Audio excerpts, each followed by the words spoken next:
Hi, this is Matt once again. We're about to another video, and this is a paid request for Ryan. Thank you so much for that. For those interested in requesting any type of videos, whether it be a topic, review, re-review of a movie, tier list, ranking, video game playthrough for an hour, or full playthrough, whatever the case may be, feel free to send it. I will get to it as soon as I possibly can. And for those who sent them, thank you. I do appreciate it. But this is for an episode of Futurama that Ryan, which sent in decent amount of requests, so thank you for that. But he wanted me to do an episode of Futurama called The Prisoner of Benda from Season 6, Episode 10, so thank you for that.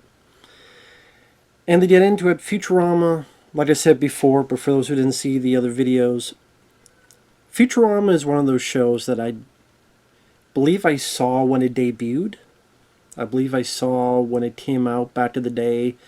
And there's a little bit of hype because guy created The Simpsons, he's doing another show, so there's that curiosity of what's this, and it's going to take place in space. Not in space, but in the future, I should say. Well, some of it's in space, but it's in the future.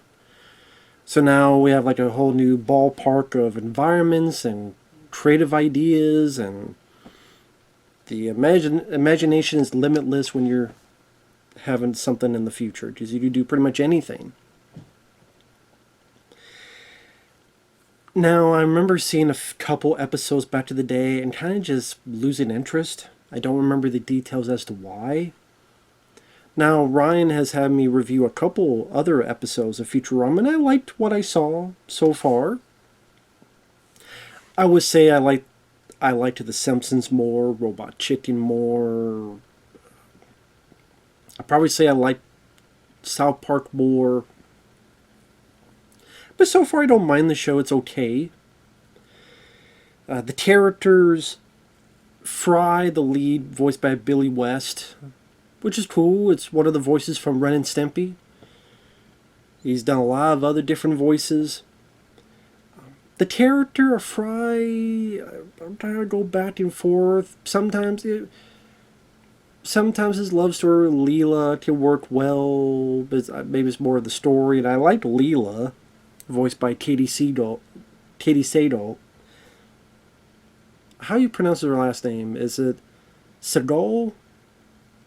Because it's Sagal. I'm not sure how to pronounce her last name. I don't know. It's weird to say Seagull because there's it's Sag. So anyway, Katie, who is in Married with Children, is Mrs. Al Bundy. I liked her as an actress. I think she does a good job here as Leela. You got Phil Lamar doing voice work, who's done voice work for a lot of stuff, for Static Shock and the Samurai cartoon show that I saw, Samurai Jack. A lot of cartoon where Phil Lamar has done. Frank Welker, very famous voice actor, done a ton of stuff. And the list goes on and on. So John DiMaggio as Bender, which I think is the best voice in the show, because it has such a distinct tone compared to the other voices. But Fry as a character, I will say, is not my favorite character.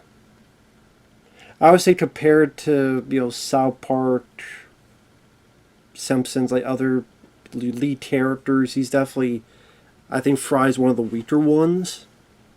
He could be serviceable, okay. But considering he's a character that's supposed to be kind of maybe a reference to us, and since he's from our timeline and he's the regular nobody and he's thrust into this situation being in the future, just, I don't know. Now he seems just more and more dumb as possible, but I just not really big on him. Like, it's okay. I'll go back and forth on it, but anyway, the episode itself, mainly it's about this mind switcher machine that the professor makes, where he is tired of being in his old body. This Asian girl, Amy, voiced by Lauren Tom, she wants to be in a body where she could be able to eat, because it gets back to the day she had a bit of an eating problem. She would just stuff her face. So they switch bodies. She thinks it's going to be temporary, but then the professor didn't account for apparently the machine can only switch you once, but then like switch with other people. It becomes this math problem later on. It pretty much is about how does one act when they're in another person's body. So, for example, Bender eventually gets in Amy's body because he wants to steal this crown from this other robot. Leela and Fry, they kind of want to. Well, Leela, I guess because she wants cheaper movie tickets to fucking. To go to the. For the senior discount, sure, she'll be in the professor's body. It's almost as if, well, we gotta find a way for her to switch body, and she's supposed to be one of the smarter characters, so yeah, sure, why not? Just because they get senior discount at the movie theater. Okay. I guess that has to be a reason. Fry wants to prove to Leela that it's not just about looks. Because when Fry finds out Leela's in the professor's body, he's like, you. And she's like, oh, you just want me for my body? And he's like, no, no, no. Okay, I'm going to show how much of a hypocrite she is, so I'm going to be in a disgusting body. So he trades with Dr. Zoidberg, the lobster type of... I know I did, sea animal type of creature. So you do get a scene with the body of Dr. Zoidberg and Professor making out, because Leela and Fry together. And of course, the other people don't know that, so they're freaking out and being disgusted. I don't blame them. Bender and Amy's body is trying to steal the crown. I did laugh when, in order to prove that it's a robot underneath, Bender and Amy's body starts doing like the moonwalk and moving and doing pow chicka wow wow. I thought that was kind of funny. I think mainly like John DiMaggio's line delivery. I thought it made that chuckle worthy. Amy eventually gets in Leela's body, and then she's stuffing her face. And then I think it's Hermes, voiced by Vel Lamar, is going, wait, that's not the right way to do it. Why don't you come use my body? And then in doing so, Hermes is able to get even both, in a way, both bodies are able to calm down a bit.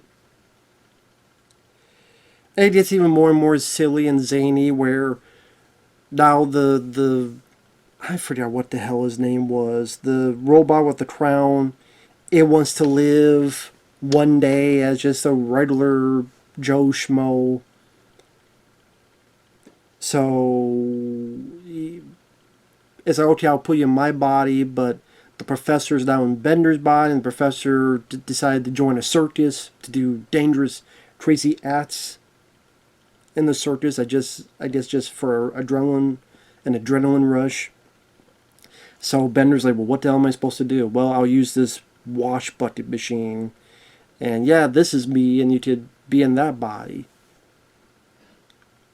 And then Bender is in the crown, prince, politician, teen, wherever the fuck character he was, in his body. But then in that body, he finds out that the person's girlfriend is going to turn on him and shoot him. And he's like, wait, I'm not him. And has to run away. And then it was an emperor. Emperor Nikolai. That's what it was. Emperor Nikolai. And then he has to give this big speech at the seminar, and things go awry. And eventually they all get back together with the help of, I think, some of the Harlem Globetrotters, at least two basketball players, using math in order to get all the bodies back to where they need to go. One funny line was, I think it was, someone tells the other, as they're getting fatter, she's turned me into a parade float. Something about that line delivery I thought was rather funny. And it was, I would say it's more interesting. It was interesting enough just to see these characters in different bodies. And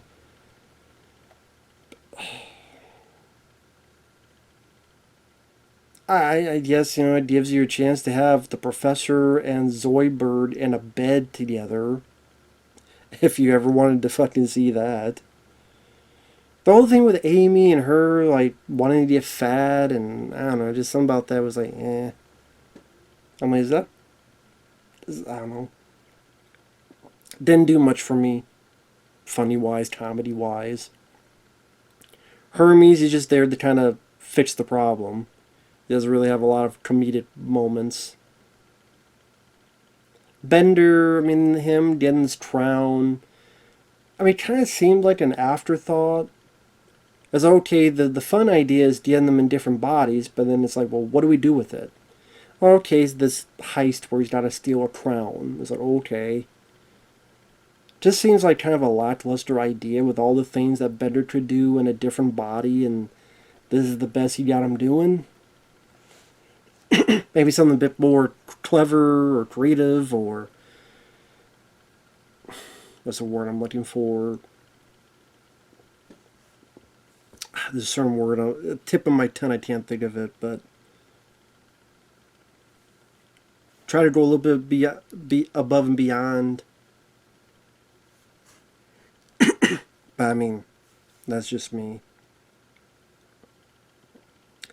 As is probably the funny bit is the eventually the wash bucket gets put into, I think, Amy's body, and so the wash bucket, I guess, has a crush on the janitor, saying, "Oh, I always loved you. Let's run away together."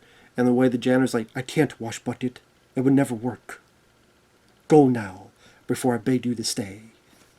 Like, the janitor was like I thought was the funniest character in the movie, in the episode, because of that. Like, that whole thing was so weird and eccentric, and like, that was, I thought, the best bit in the in the episode was the janitor and the wash bucket. That kind of out there zany stuff, I think, is a bit more par for the course for the show than some other stuff. Again, they could come up with, I mean, I guess, I don't know. It was okay. It was alright. Like I say, it was interesting to see these characters doing voices in different bodies. It seems like a lot of cartoons eventually will do that, the body switching thing. I have to believe The Simpsons did that on a Halloween special. I would assume. If not, I am supremely surprised. Actually, I'll type that real quick. Simpsons body switching. I'm guessing that did happen.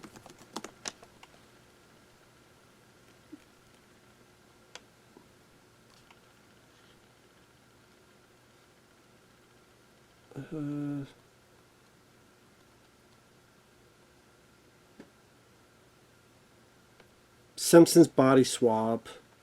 Bart and Lisa experience life in each other's shoes.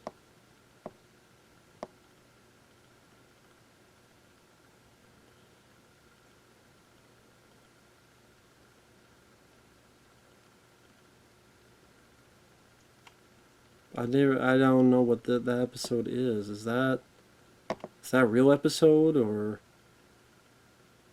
is this like someone making it up? This might be like, I think this is like someone making up the story, so forget what I said there. I was just curious. See, now I'm just finally just like fans writing stuff. I don't know.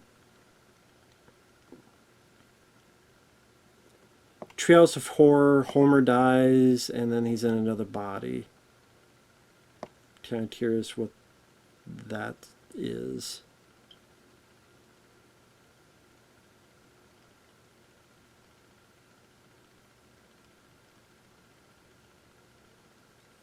Okay, he's a... I guess Homer keeps changing his body.